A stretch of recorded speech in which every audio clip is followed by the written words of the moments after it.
بسم اللہ الرحمن الرحیم۔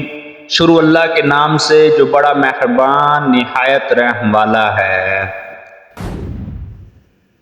پیارے دوستو، السلام علیکم ورحمۃ اللہ وبرکاتہ۔ پیارے دوستو، ویڈیو شروع کرنے سے پہلے سب دوستوں سے گزارش ہے ویڈیو اینڈ تک ضرور دیکھیں۔ آج کی ہماری ویڈیو بنی اسرائیل کے لوگ بندر کیوں بن گئے۔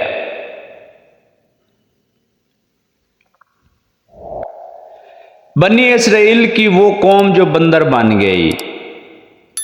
یہ واقعہ حضرت داؤد علیہ السلام کے عہد میں پیش آیا، جب ایک قبیلے نے قوم بنی اسرائیل سے علیحدہ ہو کر دریا کے کنارے اپنے رہنے کے لیے مکان بنا لیے اور وہیں آباد ہو گئے۔ ان لوگوں نے اکثر احکام تورات کے خلاف شروع کر دیے تھے۔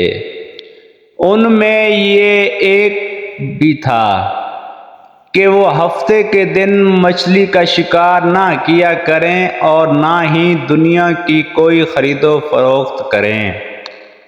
ان لوگوں نے کوئی پرواہ نہ کی اور اپنی من مرضی سے کام لینے لگے۔ جب اس قوم نے اللہ تعالیٰ کی نافرمانی شروع کی تو پھر ان کی آزمائش کے واسطے اللہ تعالیٰ نے دریا کی مچھلیوں کو حکم دیا کہ ہفتے کے دن دریا سے نکل کر ساحل پر آ کر اپنے کھیل کود میں مشغول رہیں اور باقی دنوں میں دریا میں جا رہے ہیں۔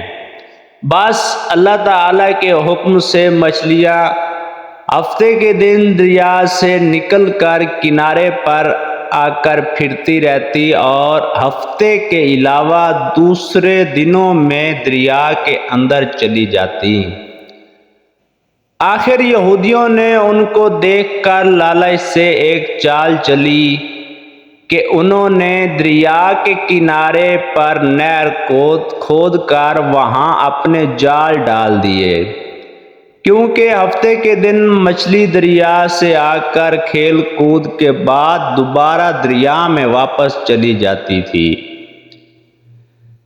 آخر وہ سب ہفتے کے دن نہر میں جال ڈال کر رکھتے اور صبح اٹھ کر اتوار والے دن مچھلی کو اپنی ضرورت اور آرزو کے مطابق پکڑ کر کھا لیتے۔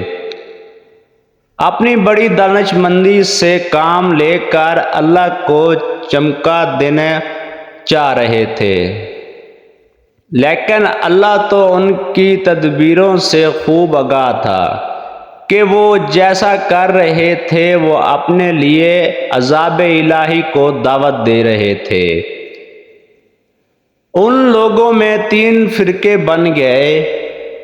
ایک تو ان میں وہ لوگ تھے جو شکار کرتے تھے، دوسرے لوگ وہ تھے جو باز آ گئے تھے اور دوسروں کو نافرمانی سے برابر منع کرتے رہتے تھے، اور تیسرے وہ تھے جو منع کرنے سے تھک گئے تھے اور وہ منع کرنا چھوڑ دیا تھا۔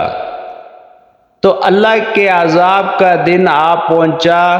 ایک دن صبح کو اٹھے تو دوسروں کی آواز نہ سنی، تو دیوار پر چڑھ کر دیکھا کہ ہر گھر میں بندر ہی بندر نظر آ رہے ہیں، اور ان کی کیفیت یہ تھی کہ وہ آدمی کو پہچان کر اپنے قرابت والوں کے پاؤں پر اپنا سر رکھتے اور پاؤں چاٹتے لگتے۔